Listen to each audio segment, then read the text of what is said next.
তুমি ভূত চাই ভয় কৰা? হয় নহয় হয় নহয় নহয় নহয় হয় হয় নহয়। আমাৰ সমাজ উন্নয়নৰ ক্ষেত্ৰত এটা বাধাৰ সৃষ্টি কৰিছে, সেইটো হৈছে কি আমাৰ অন্তৰত সৃষ্টি হৈছে ভূতৰ ভয়। আচলতে ভূত বুলিবলৈ একো নাই। তুমি ভূত দেখিছা? নহয়। তুমি কিমান দিনৰ পৰা ভূতক ভয় কৰা? ক্লাস 7 পৰা। কি ঘটনা হৈছিল যাৰ পৰা তুমি ভূতক ভয় কৰা? আমাৰ মাহি এটা ভূতৰ নিচিনাই কৰিছে। সঁচা কথা কৈছে, ভাল লাগিছে। তুমি কিয় ভয় কৰা ভূতক? ভয় নকৰো। মুস্তানা ভূতক ভয় কৰা? কিয় ভয় কৰা? ভয় কৰে, কিন্তু কিয় ভয় কৰে সেইটো নাজানে, মোটাতে ভূতক ভয় লাগে। ভূতক কিয় ভয় কৰা?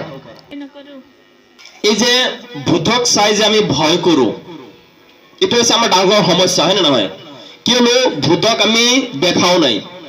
ভূতৰ হাত আছে কেইটা, ভৰি আছে কেইটা, ডেউকা আছে কেইটা, উৰিব পাৰে নে দৌৰি পাব পাৰে, না কিবা খাব পাৰে, না কিবা শুঙিব পাৰে, না কিবা কৰিব পাৰে, না ইয়াৰ কোনো বাহ্যিক গঠন আছে, আমি নাজানো।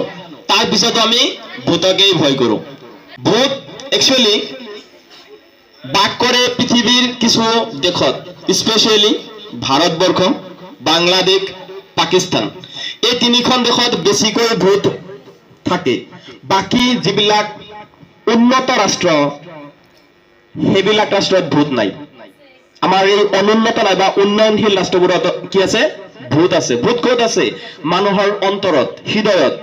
কণ কণ ল'ৰা ছোৱালীক মাক দেউতাকে বা কোনোবাই কিবা বস্তু খুৱাব যায়, যেতিয়া নাখায় তেতিয়া এটা শব্দ আমি ব্যৱহাৰ কৰো, তাড়াতাড়ি খোৱা নহলে ভূত আহিব। এই যে প্ৰথম ভূতৰ যিটো শব্দ কাণেদি সোমাল, অন্তৰত ভূতৰ কি সৃষ্টি হল, এইটো হৈছে আটাইতকৈ ডাঙৰ ভূত। যেতিয়া তুমি সৰু আছা, ভূত কি তুমি বুজিয়ে নোপোৱা, তেতিয়াই ভূত যে কিবা এটা ডাঙৰ বস্তু তোমাক ভয় দেখুৱাই দিছে, তেতিয়াৰ পৰাই তোমাৰ অন্তৰত কি হৈ আছে? ভূতে বসবাস কৰি আছে। আজিলৈকে তোমাৰ অন্তৰত সেই ভূত ৰৈয়ে আছে। ভূত বুলি একো নাই, জাষ্ট আমাৰ কি এটা অন্ধবিশ্বাস। আৰু এইটোৱেই হৈছে আমাৰ সমাজৰ আটাইতকৈ ডাঙৰ সমস্যা। তুমি ভূত চাই ভয় কৰা? নহয়। ধন্যবাদ। কিয় ভয় নকৰা? মই কেতিয়াও ভূত দেখা নাই, সেই কাৰণে ভয় নকৰো। বঢ়িয়া কথা কৈছে, হাত চাপৰি বজাই দিয়া একটা। তুমি ভূত চাই ভয় কৰা? নহয়। কিয় ভয় নকৰা? ভূত বুলি একো নাই, সেই কাৰণে ভয় নকৰো।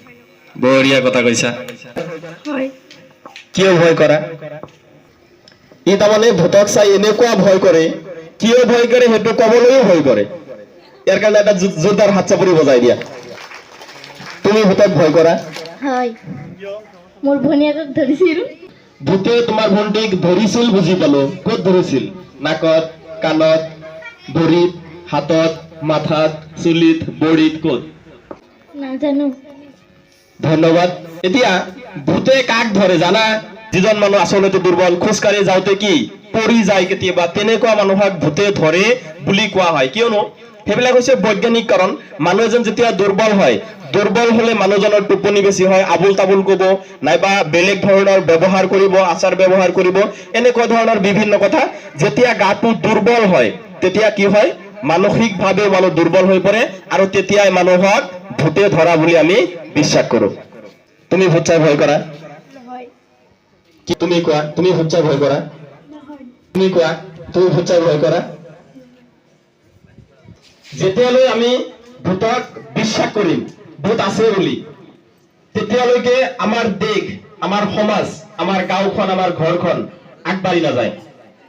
বৰ্তমান একবিংশ শতিকাত যদি আমি এতিয়াও ভূত লৈয়ে ব্যস্ত থাকো, আমাৰ দেশখন কেতিয়া আগুৱাই যাব, আমাৰ সমাজখন কেতিয়া উন্নত হব, এনেকুৱা ধৰণৰ বহু প্ৰশ্ন জড়িত হৈ আছে এই কুসংস্কাৰ বা অন্ধবিশ্বাসৰ লগত। ভূত চাই ভয় কৰিম নেকি? আজিলৈ ইমানেই, ধন্যবাদ।